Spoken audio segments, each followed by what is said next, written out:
antes de que abrieran el parque, a recoger las monedas que se hubieran caído de los bolsillos de los que habían subido la tarde anterior. Al menos 4 tardes a la semana, su padre jugaba a las cartas. En la mesa había dinero, botellas y cigarrillos, y suponía que ciertas reglas. La de Eddie era sencilla: no molestar. Una vez trató de ponerse junto a su padre y mirarle las cartas, pero el hombre dejó el puro y sonó como el trueno, al tiempo que le pegaba en la cara con el dorso de la mano. Deja de echarme el aliento. Eddie se echó a llorar, y su madre le atrajo agarrándole por la cintura. Miró enfadada a su marido. El niño nunca volvió a ponerse tan cerca. Otras noches, cuando las cartas eran malas, las botellas se habían vaciado, y su madre ya estaba dormida, su padre entraba como un trueno en el dormitorio de Eddie y Joe. Se abalanzaba sobre los pobres muchachos y los lanzaba contra la pared. Luego hacía que sus hijos se tumbasen boca abajo en la cama, mientras él se quitaba el cinturón, y luego les azotaba el trasero al tiempo que les gritaba que estaban gastando su dinero en porquerías. Eddie rezaba para que se despertara su madre, pero incluso las veces que se despertaba, su padre le advertía que no se metiera en aquello. Verla en el pasillo agarrándose la bata, tan impotente como él, hacía que Eddie se sintiese aún peor. Las manos que atendieron a Eddie en su infancia, pues, fueron duras, callosas y rojas de ira, y pasó sus años de niño golpeado y azotado. Aquel fue el segundo daño que le hicieron, el primero después del descuido: la violencia. Esto fue así hasta tal punto que Eddie podía predecir por el sonido de los pasos que avanzaban por el pasillo la dureza de los golpes que iba a recibir. Aún así, a pesar de todo, en secreto, Eddie adoraba a su padre, porque los hijos adoran a sus padres aunque se porten mal con ellos. Es el modo en que aprenden a querer. Antes de que quiera a Dios o a una mujer, un chico quiere a su padre, de modo insensato, más allá de cualquier explicación. Y ocasionalmente, como para avivar las débiles brasas de un fuego, el padre de Eddie dejaba que un destello de orgullo rompiera la dura capa de su desinterés. En el campo de béisbol del colegio de la Avenida 14, su padre se detenía detrás de la cerca para ver jugar a Eddie. Si al batear su hijo mandaba la pelota fuera del campo, su padre asentía con la cabeza, y cuando hacía eso, Eddie daba saltos al recorrer las bases. Otras veces, cuando Eddie volvía a casa después de una pelea callejera, su padre se fijaba en los nudillos despellejados o en un labio partido. Preguntaba: ¿qué le pasó al otro chico? Y Eddie decía que le había zurrado bien. Aquello también contaba con la aprobación de su padre. Y cuando Eddie atacó a los chicos que estaban molestando a su hermano, los matones, los llamaba su madre, Joe estaba avergonzado y se escondía en su habitación. Pero su padre dijo: no te preocupes por él, tú eres el fuerte. Protege a tu hermano, no dejes que nadie le toque. Cuando Eddie empezó a ir al instituto, durante el verano hacía el mismo horario de su padre, y se levantaba antes que el sol, y trabajaba en el parque hasta que caía la noche. Al principio se ocupaba de las atracciones más sencillas, manejando las palancas de freno, y haciendo que los vagones de los trenes se detuvieran suavemente. En los años siguientes trabajó en el taller de mantenimiento. Su padre le ponía a prueba, dándole piezas para reparar. Le entregaba un volante estropeado y decía: arréglalo. Señalaba una cadena enredada y decía: arréglala. Traía un parachoques oxidado y una hoja de papel de lija y decía: arréglalo. Y todas las veces, después de realizar la tarea, Eddie le devolvía el objeto a su padre y decía: ya está arreglado. De noche se reunían en torno a la mesa de la cocina.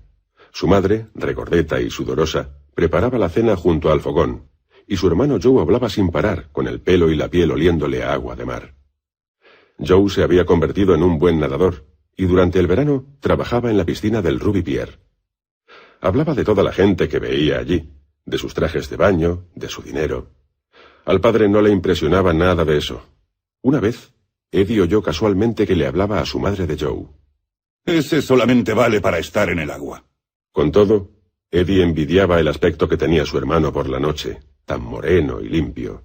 Sus uñas, como las de su padre, estaban manchadas de grasa, y en la mesa, durante la cena, Eddie trataba de quitarse la porquería con la uña del pulgar. Una vez pilló a su padre mirándole, y el viejo sonrió. Demuestran que tuviste un día de trabajo duro. Y mostró sus propias uñas, antes de que se cerraran en torno a un vaso de cerveza. Por esa época, Eddie ya era un fornido adolescente, y solo respondía con un gesto de la cabeza. Sin darse cuenta, se había iniciado en el ritual de intercambiar señales de su padre, renunciando a las palabras o a las manifestaciones físicas de afecto. Todo tenía que hacerse internamente. Se suponía que uno se daba cuenta. Eso es todo. Falta de afecto. El daño estaba hecho. Y entonces, una noche, las palabras cesaron por completo. Eso pasó después de la guerra, cuando a Eddie le dieron de alta en el hospital. Le habían quitado la escayola de la pierna y había vuelto al apartamento de su familia en la avenida Beechwood. Su padre había estado bebiendo en un bar cercano y cuando volvió tarde a casa se encontró a Eddie dormido en el sofá.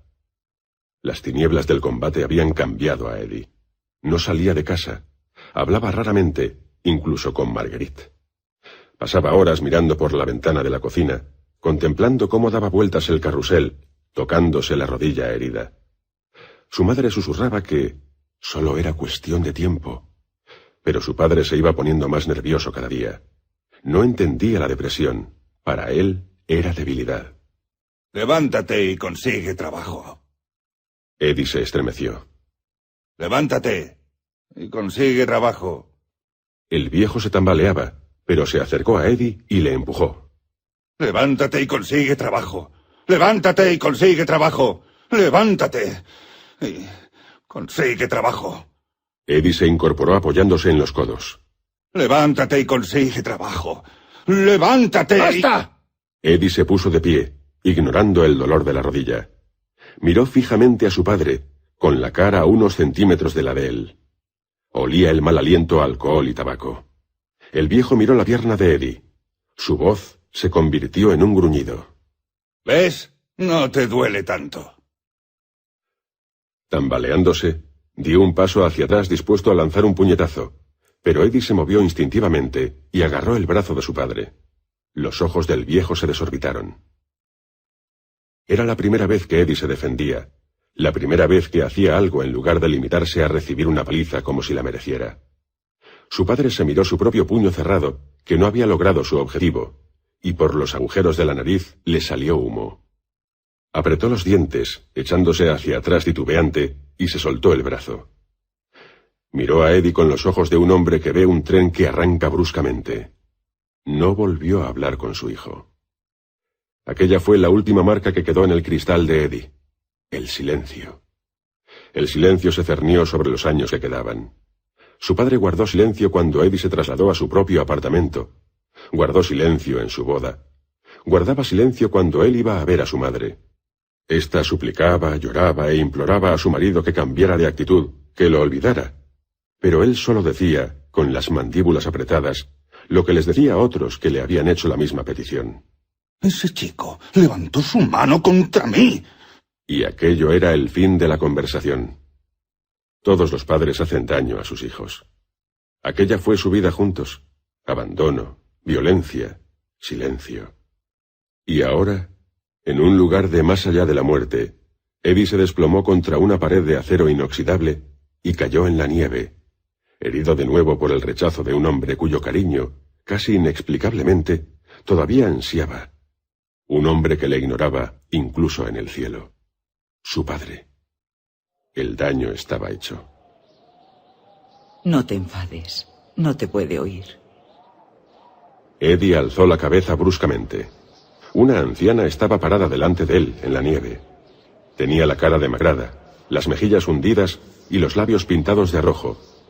Y su pelo blanco, peinado tirante hacia atrás, era tan escaso que en ciertas partes se distinguía el cuero cabelludo rosa por debajo.